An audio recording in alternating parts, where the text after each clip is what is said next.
Assalamualaikum warahmatullahi wabarakatuh. Perkenalkan, nama saya Zindi Ababil dari kelas 5A dengan NIM 40 12 21 10 55. Di sini saya akan membacakan materi tentang hukum humaniter, mata kuliah humaniter, yaitu tentang objek hukum humaniter internasional atau objek sipil dan objek militer, dan subjek hukum humaniter internasional atau kombatan dan non-kombatan. Yang kedua, jelaskan kedua hal ini dalam dasar hukum. HHI. Dalam hukum humaniter internasional atau HHI, terdapat dua konsep utama yang sangat penting untuk dipahami: objek hukum humaniter internasional dan subjek hukum humaniter internasional. Kedua konsep ini diatur secara rinci dalam berbagai instrumen hukum internasional. Berikut adalah penjelasan mendetail mengenai kedua hal ini. Yang pertama, objek hukum humaniter internasional. Objek hukum humaniter internasional dapat dikategorikan menjadi dua kelompok utama, yaitu objek sipil dan objek militer. Pengaturan mengenai objek ini terdapat dalam Konvensi Jenewa dan protokol tambahannya. Yang pertama, objek sipil. Definisi dan perlindungan. Definisi: objek sipil mencakup semua objek dan individu yang tidak terlibat dalam permusuhan, seperti bangunan sipil, infrastruktur, dan masyarakat umum. Perlindungan: prinsip dasar hukum humaniter, khususnya dalam Protokol Tambahan 1 tahun 1977 kepada Konvensi Jenewa, menetapkan bahwa serangan harus diarahkan hanya terhadap sasaran militer dan tidak terhadap objek sipil. Pasal 48 Protokol Tambahan 1 menyatakan prinsip pembeda, principle of distinction, yang mengharuskan semua pihak dalam konflik untuk membedakan antara sasaran militer dan objek sipil. Larangan serangan. Pasal 51 Protokol Tambahan 1 melarang serangan yang tidak membedakan antara objek militer dan sipil atau yang menyebabkan kerusakan yang tidak sebanding dengan keuntungan militer yang diharapkan. Prinsip perlindungan.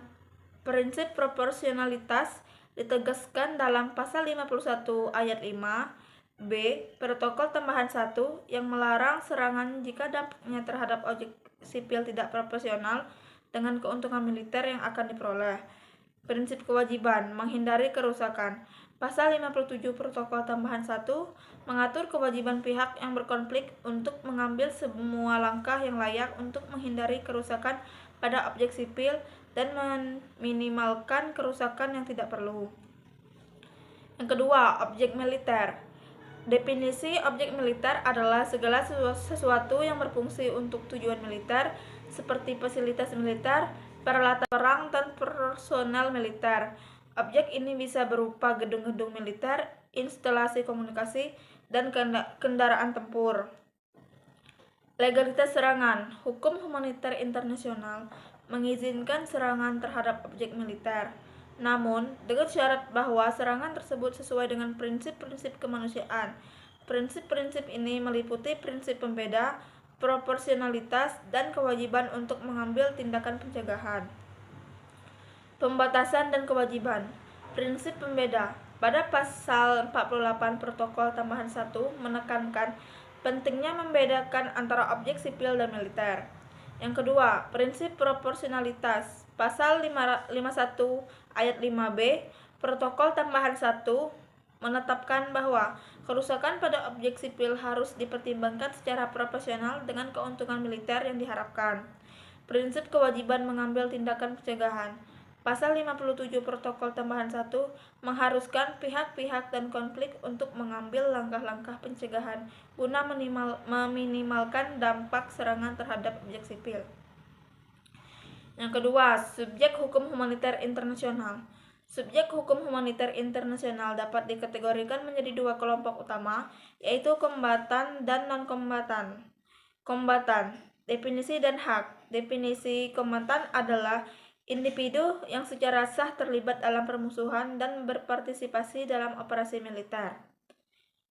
Ini termasuk angkatan bersenjata negara yang terlibat dalam konflik bersenjata. Hak. Hak kombatan memiliki hak untuk berpartisipasi dalam pertempuran dan jika tertangkap, berhak menjadi tawanan perang. Hak-hak ini diatur dalam Konvensi Jenewa III 1949 tentang perlakuan terhadap tawanan perang. Kewajiban: kombatan harus mematuhi hukum humaniter internasional, termasuk prinsip-prinsip perlindungan terhadap warga sipil dan larangan terhadap perlakuan tidak manusiawi. Perlakuan dan identifikasi. Perlakuan kombatan yang tertangkap harus diperlakukan sesuai dengan ketentuan Konvensi Jenewa III, termasuk hak untuk perlindungan dan perlakuan manusiawi. Identifikasi. Kombatan harus dapat dibedakan dari non-kombatan melalui tanda pengenal dan cara berpakaian sesuai dengan ketentuan hukum humaniter, seperti penggunaan lambang yang jelas dan konsisten dengan hukum perang. B. Non-kombatan. Definisi dan perlindungan. Definisi non-kombatan adalah individu yang tidak terlibat langsung dalam permusuhan, termasuk warga sipil, personal medis, dan anggota organisasi kemanusiaan. Perlindungan non-kombatan harus dilindungi dari serangan dan perlakuan yang tidak manusiawi. Konvensi Jenewa IV 1949 memberikan perlindungan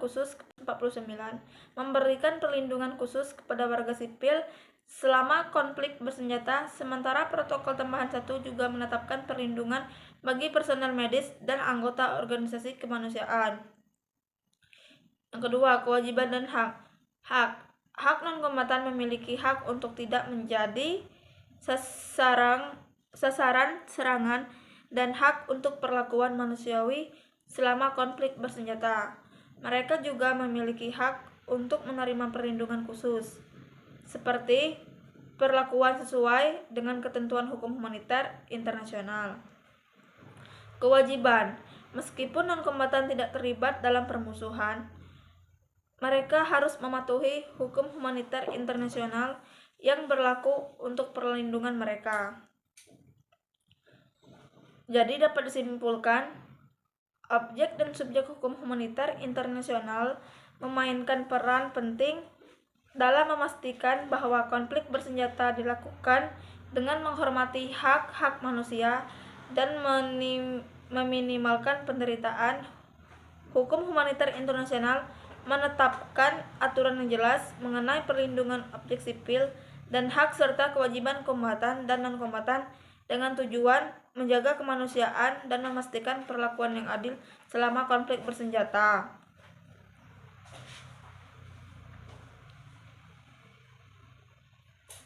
Dilakukan dengan cara yang menghormati hak-hak manusia, meminimalkan penderitaan, pengaturan yang ketat mengenai perlindungan objek sipil, dan aturan jelas mengenai hak dan kewajiban kombatan dan non-kombatan membantu meminimalkan dampak perang terhadap orang-orang yang tidak terlibat langsung dalam permusuhan. Baiklah, hanya ini yang dapat saya sampaikan. Saya akhiri. Wassalamualaikum warahmatullahi wabarakatuh.